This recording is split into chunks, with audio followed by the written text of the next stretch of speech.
రాయచోటు నుంచి కదిరి లక్ష్మీ నృసింహస్వామి ఆలయం వెళ్ళడానికి 13 నెంబర్ ప్లాట్ఫామ్ దగ్గర కదిరి బస్సులు అయితే ఉంటాయి. రాయచోటు నుంచి 70 కిలోమీటర్ల డిస్టెన్స్ పడుతుంది. బెంగళూరు నుంచి వచ్చే వాళ్ళకి దాదాపు 175 నుంచి 200 కిలోమీటర్స్ పడుతుంది అనమాట. మేమైతే అల్ట్రా పల్ల వెలుగు బస్సులో రాయచోటు నుంచి వెళ్ళాం, నేను మా ఫ్రెండ్. కదిరిలో అప్పుడే బ్రహ్మోత్సవాలు జరుగుతున్నాయి అన్నమాట. రెండో రోజు మూడో రోజు మేము వెళ్ళాలనుకున్నాము. ఎప్పుడు స్వామి దర్శనానికి అయితే వెళ్ళలేదు నేను. మా ఊరు నుంచి దగ్గరే. ఇక బస్ స్టాండ్ కి వెళ్లే ముందే, కదిరి బస్ స్టాండ్ కి వెళ్లే ముందే ఒక చోట ఒక సర్కిల్ లాంటిది వస్తుంది. అక్కడ దిగేసి గూగుల్ మ్యాప్స్ లో చూసుకుంటూ టెంపుల్ దగ్గరికి అయితే వచ్చేసాము. టెంపుల్ కి వెళ్ళక ముందే మనకు పెద్ద రథం కనిపించింది. ఇది భారతదేశంలోనే ఉన్న అతిపెద్ద రథాల్లో ఇది కూడా ఒకటన్నమాట. కదిరి తేరు అంటారు. కదిరి తేరు మహోత్సవాన్ని చూడ్డానికి లక్షల మంది జనం ఆ రోజు కదిరికి వస్తారు. బ్రహ్మోత్సవాల్లో కదిరి తేరుకున్న విశిష్టత అటువంటిది. ఆ రథాన్ని రథోత్సవానికి సిద్ధం చేస్తున్నారు. ఇక అక్కడున్న పోలీసు వాళ్ళు చెప్పారు, స్వామివారు మెరవనికి బయటకు వస్తారు ఇప్పుడు స్వామి అమ్మవార్లతో కలిసి అని చెప్పారు. అంతకు ముందే దర్శనం చేసేసుకుందామని చెప్పి అక్కడే తేరు పక్కనే ఉన్నటువంటి ఒక ఆంజనేయ స్వామి గుడిలో అక్కడ ఆంజనేయ స్వామిని దర్శనం చేసుకొని డైరెక్ట్ గా టెంపుల్ కి వెళ్ళిపోయాము. బస్ స్టాండ్ నుంచి టెంపుల్ కి 1.5 కిలోమీటర్ లేదా 2 కిలోమీటర్స్ ఉంటుంది. మీరు నడిచి రాగలం అనుకుంటే నడిచి రండి, లేదంటే ఆటో సౌకర్యం కూడా ఉంది.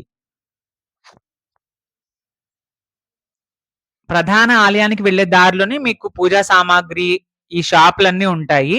మీరు ఏదైనా అర్చన ఇలాంటివి చేయించుకోవాలనుకున్నా, కొబ్బరికాయ కొట్టాలనుకున్నా అన్ని అక్కడ దొరుకుతాయన్నమాట టెంపుల్ ముందే.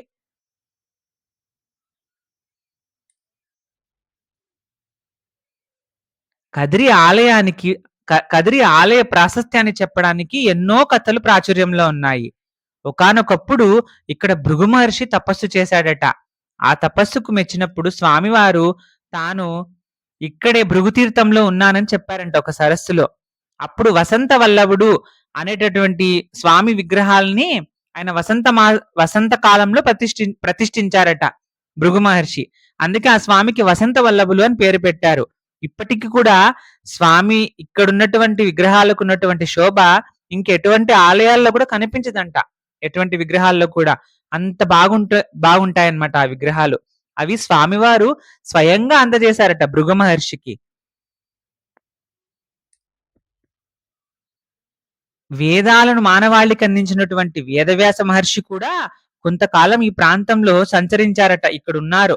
అందుకే ఈ ప్రాంతానికి వేదారణ్యం అని పేరు వచ్చింది. మనం ఆలయంలోకి ఎదురయ్యాక మనకు ఎడమ వైపున ఈవో కార్యాలయము, దాని పక్కనే ఆంజనేయ స్వామి గుడి ఉంటుంది. అంటే మనం ఎంటర్ అయినప్పుడు మన నుంచి ఎడమ వైపు అన్నమాట. అదే స్వామి గర్భగుడిని చూసుకుంటే స్వామికి కుడి వైపున. ఇది మనం ఎంటర్ అవ్వంగానే ఇలా కనిపిస్తుంది. ఫస్ట్ ముందర ధ్వజస్తంభము, బలిపీఠము అవన్నీ ఉంటాయి. ఇక్కడ ఇక్కడ ఇటువంటి 5 శిల్పాల్లాగా సపరేట్ గా ఉంటుందన్నమాట. సీతారాములు ఉంటారు. స్తంభం నుంచి వచ్చినటువంటి నరసింహస్వామి కనిపిస్తాడు. కృష్ణుడి ఆలయము కనిపిస్తుంది మనకు అక్కడ ఆర్కిటెక్చర్ లో. తాళ్లపాక అన్నమాచార్యుల వారు కదిరి నృసింహుడు కంబమున వెడలే అని స్వామివారి పైనే కీర్తన రచించారు. అలాగే జనబాహుళ్యంలో ఇష్టంగా పాడుకునే కాటమరాయుడా కదిరి నరసింహుడా అనేది కూడా ఈ కదిరి లక్ష్మీ నృసింహస్వామి వారికి సంబంధించిన పాటే. అలాంటి క్షేత్రంలో ఈరోజు స్వామివారు మాకు దర్శనం ఇవ్వడానికి మమ్మల్ని రప్పించుకున్నారు అనిపించింది. ఇక్కడ లైబ్రరీ ఉంది. దాని పక్కనే సెల్ ఫోన్ ఛార్జింగ్ పెట్టుకోవడానికి కూడా రాసి ఉందన్నమాట. దాని పక్కనే మనకు గోవిందరాజ స్వామి వారి సన్నిధి లాగా ఉంటుంది. మేము వెళ్ళినప్పటికీ మూసేస్తున్నారు. వెంటనే వెళ్ళి చూసి బయటకు వచ్చేసాను అన్నమాట. ఇలా ధర్మదర్శనం క్యూ సపరేట్ ఉంది. 100 రూపీస్ టికెట్ క్యూ కూడా అటు సైడ్ నుంచి ఉంది, ఆపోజిట్ సైడ్ లో ధర్మదర్శనానికి.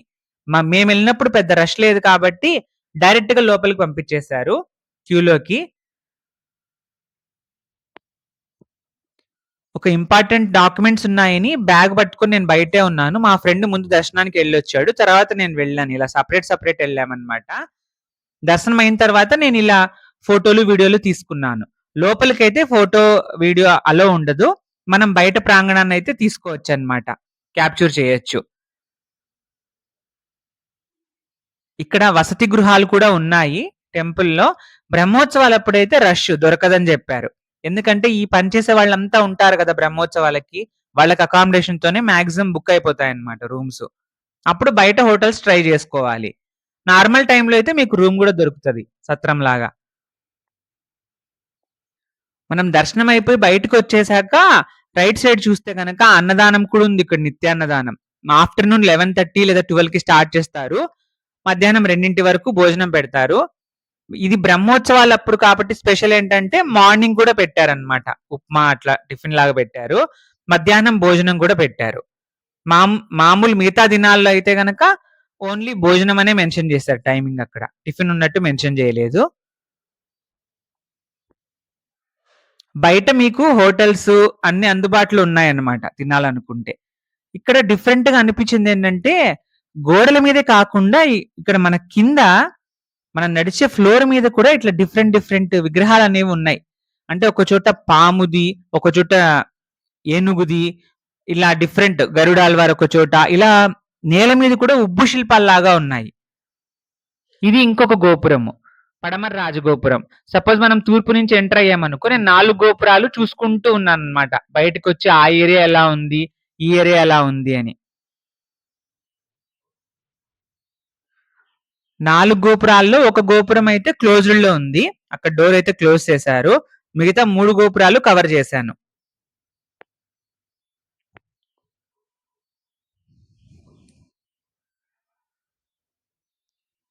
ఇది వేదారణ్యంగా పిలువబడింది పాతకాలంలో. ఇక్కడ అర్జున నది మధ్యలేరు తీరంలోని దట్టమైన అటవీ ప్రాంతం ఒకప్పుడు ఎందరో మునులు, మహర్షులకు నివాసంగా ఉండేదట. అలా ఎంతో మంది స్వామిని సేవించారిక్కడ. స్వామివారు హిరణ్యకశిపుణ్ణి అహోబిలం ఉగ్రస్తంభం నుంచి వెలువడి సంహరించిన తరువాత ఇక్కడికి వచ్చి ఈ ప్రాంతంలో ప్రకృతి రమణీయతకు చూసి, అలాగే దేవతలు, ప్రహ్లాదుడు ఈ కదిరి కొండ మీద స్తోత్రాలు చేశారట స్వామివారికి.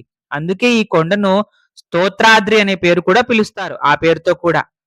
అక్కడ స్వామివారి పాదం అక్కడ మోపారనమాట. కా అంటే విష్ణు పాదము అని, అద్రి అంటే కొండ అనే అర్థంతో దీనికి కదిరి అనే పేరు వచ్చిందని కూడా ఒక కథ చెబుతారు. ఈ ఈ పాదాన్ని చూడాలంటే మనం మెయిన్ టెంపుల్ నుంచి ఒక 3 కిలోమీటర్స్ కొండ మీదకి వెళ్ళాలన్నమాట. మహర్షుల కాలం ముగిసిన తర్వాత స్వామివారి చుట్టూ పుట్టలన్నీ పేరుకుపోయాయట. అప్పుడు కలియుగంలో శ్రీశైలానికి చెందిన మాధవనంబి, కేశవనంబి అనే బలిజ కులస్తులైన సోదరులు వ్యాపార నిమిత్తం ఊరూరా తిరుగుతూ ఇక్కడికి వచ్చినప్పుడు స్వామివారు వారి కలలో కనపడి తాను ఖాద్రి వృక్షం అంటే చండ్ర వృక్షాన్ని ఖాద్రి అని కూడా అంటారు. ఆ మూలంలోని పుట్టలో ఉన్నాను, నన్ను ఇక్కడ ప్రతిష్ఠించండి అని చెప్తారనమాట. అలా వాళ్ళు మొదట ప్రతిష్ఠించారని, ఆ ఖాద్రి వృక్షాలు ఈ ప్రాంతంలో ఎక్కువగా ఉండడం వలన కూడా ఈ ప్రాంతానికి కదిరి అనే పేరు స్థిరపడింది అని కూడా చెప్తారు. ఇంకో కథ. ఇంకో విషయం ఏంటంటే తర్వాత విజయనగర రాజులు ఎప్పుడైతే ఆలయాన్ని డెవలప్ చేయడం స్టార్ట్ చేశారో వాళ్ళు వైఖానస విధానాన్ని అర్చనకు ప్రవేశపెట్టి నిష్ణాతులైన అర్చకులను వాళ్ళు నియమిస్తూ వచ్చారట. మనం ఆలయం అలా చుట్టూ తిరుగుతూ ఉంటే మనకు చాలా నాగశిలలు, ఈ అర్జున వృక్షం కింద పాము సర్పదేవతలకు సంబంధించినవన్నీ కనిపిస్తాయన్నమాట. ఇక్కడ వీళ్ళు సంతానాన్ని అనుగ్రహిస్తారని కూడా ఒక నమ్మకం. అలా రామ జపస్తూపం దగ్గర సీతారామ లక్ష్మణ హనుమంతుడు విగ్రహాలు ఇవి కూడా కనిపిస్తాయి మనకు. రామ జపం సంబంధించిన స్తూపం కూడా ఉంది ఇక్కడ. ఇది చంటి పిల్లలకు పాలిచ్చే సెపరేట్ ఉంది మనకు అవైలబిలిటీ ఉంది. అది కూడా యూజ్ చేసుకోవచ్చు. లక్ష్మీ సరస్వతితో వినాయకుడు. ఇదైతే మరి తేరు లాగడానికి ముందు ఉపయోగించిన తాడు అనుకుంటున్నాను. ఇప్పుడు జీర్ణమైందో ఏమో ఇక్కడ పెట్టేశారు. మనకు లెఫ్ట్ సైడ్ ఆంజనేయ స్వామి, క్షేత్రపాలకుల సన్నిధి ఇవన్నీ ఉంటాయి కదా మనం ఎంటర్ అయినప్పుడు. రైట్ సైడ్ మనకి సీతారామ లక్ష్మణ సన్నిధి కూడా ఉంటుందన్నమాట. అలాగే దాని పక్కన వేణుగోపాల స్వామికి సంబంధించినటువంటి ఆలయంగా మనకక్కడ తులసమ్మ కోట కనిపిస్తుంది. గోశాల అని బోర్డయితే ఉంది. కానీ నాకైతే ఎక్కువ ఆవులు కనిపించలేదు. మరి వేరే చోట ఏమన్నా మెయింటైన్ చేస్తున్నారేమో!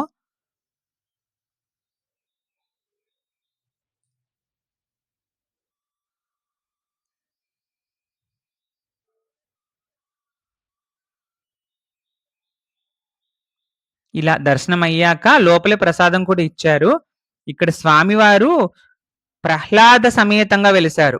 ప్రహ్లాదుడు కూడా ఉంటాడు గర్భగుడిలో స్వామి పక్కన. అంటే ఒకటే చోట భక్తుడు, ఆ భక్తుడిని రక్షించడానికి అవతరించినటువంటి భగవంతుడు కూడా ఆ భక్తుడిని పక్కనే పెట్టుకొని మరీ పూజలను స్వీకరిస్తున్నాడు.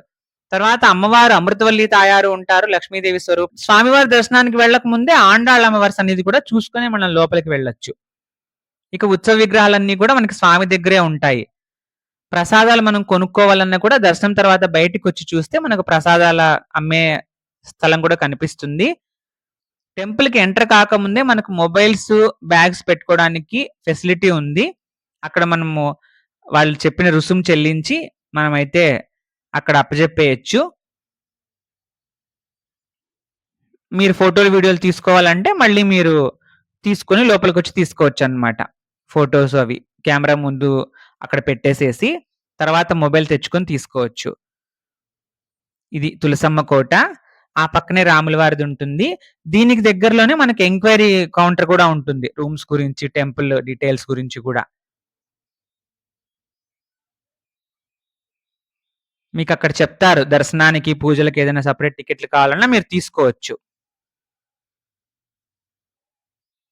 ఇది మనం ఎంట్రన్స్ అప్పుడు కనిపించిందనమాట. ఇక్కడ అందరూ పూలు అవి కూడా ఆ ధ్వజస్తంభం దగ్గర పెడుతున్నారు. బ్రహ్మోత్సవాలప్పుడు కాబట్టి బాగా డెకరేషన్ గూడా చేశారనమాట. అయితే నేను లోపల ఉండగానే మా ఫ్రెండ్ బయట స్వామివారి ఉత్సవం స్టార్ట్ అవ్వడంతో స్వామిని ముందే చూసేసాడనమాట. ఉత్సవ విగ్రహాలను. తర్వాత నేను బయటికొచ్చాక ఉత్సవ విగ్రహాలతో కలిసి నేను తిరిగాను. ఆ విశేషాలన్నీ ఇంకా కదిరి విశేషాలు మరిన్ని వీడియోల్లో చెప్తాను. ఈ వీడియో మీకు నచ్చితే లైక్ చేసి షేర్ చేయండి. ఇలాంటి మరిన్ని వీడియోల కోసం ఈ ఛానెల్‌ని సబ్స్క్రైబ్ చేయండి. ఓం శ్రీ ఖాద్రి లక్ష్మీ నృసింహ స్వామియే నమః.